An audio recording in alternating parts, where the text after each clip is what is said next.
All processed results are subject to a certain spread. How this spread can be described by the range or standard deviation is the topic of this lesson. And hello again to this lesson, which has one main learning objective.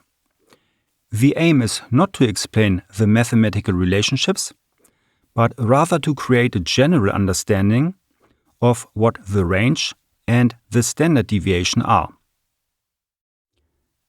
This lesson is divided into two chapters. In the first chapter, we look at how the range can describe the spread, and in the second chapter, we look at the standard deviation in a similar way. Let's start with the range. As already mentioned, the range is a measure of the spread of values and is abbreviated with the letter R. It is calculated from the difference between the measured maximum and the minimum value. It therefore also has the unit of the measured values.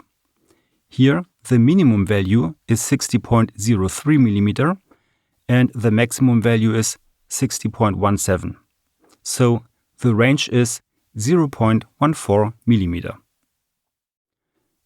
If the spread of the values is smaller, like the bars shown here in yellow, then the range is also smaller. The range of the yellow values is 0.06 mm, calculated by subtracting 60.07 from 60.13 mm. A disadvantage of the range is that it is not robust to outliers. What exactly does that mean? The calculated range should of course be as representative as possible for the majority of all values. If you have a distribution like the one shown here, by the blue bars, with values from 60.03 to 60.08, then the calculated range of 0.05 is definitely representative for this value group. On the other hand, if you only had a single value at 60.17, as shown here in yellow, the calculated range of 0.14 would certainly not reflect reality in a representative way. In such a case, it is always necessary to check how such an outlier came about. If there are good reasons to delete this extreme value, you should do so. Similarly, let's look at the standard deviation of a normal distribution. As a starting point, we choose the already known representation of a histogram. For further calculations, one tries to describe the distribution of the values mathematically. To do this, you look for a function that describes a curve that envelopes the values sufficiently well. In our example, the Gaussian bell curve, shown in blue, is a function that wraps the values quite well. Such a curve is therefore also called an envelope curve or just envelope. This normal distribution only intersects the x-axis at infinity. This means it runs asymptotically and 100% of all values should be below it. A distinctive feature of this normal distribution is its width.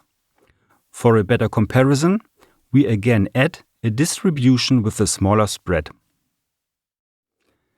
The values shown in yellow obviously have a smaller spread than the blue ones. Consequently, the red curve that envelopes the yellow values is noticeably narrower. The width of the normal distribution is therefore a measure of the spread of the values. For the further discussion, the individual bars are no longer necessary, which is why they are now removed.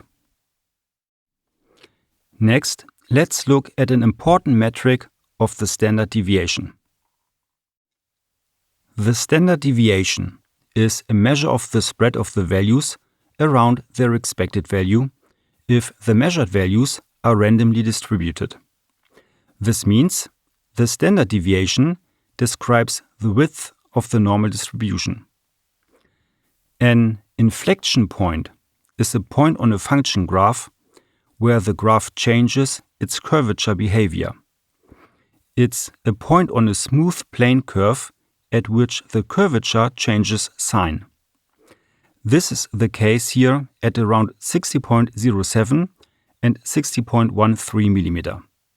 This means that the graph either changes from a right-hand curve to a left-hand curve or vice versa. The simple standard deviation is at the inflection point of the curve and is abbreviated by the letter sigma or S. Their unit is the same as of the measured values. Since this is about the basic understanding, the formula for the calculation is not discussed here. So, here we have plotted the simple standard deviation on either side of the middle. Next, let's compare the blue curve again with the smaller one. The standard deviation of the white-blue curve is larger than of the small red curve. The standard deviation of the white-blue curve is 0.03 mm, as this is where it has its inflection points. The width of the small red curve is only 0.02 mm. In the next lesson, we will see how important the standard deviation is in the production of parts. But before you watch the other lessons, I would like to summarize the three most important key messages. The range is a measure of the spread of measured values.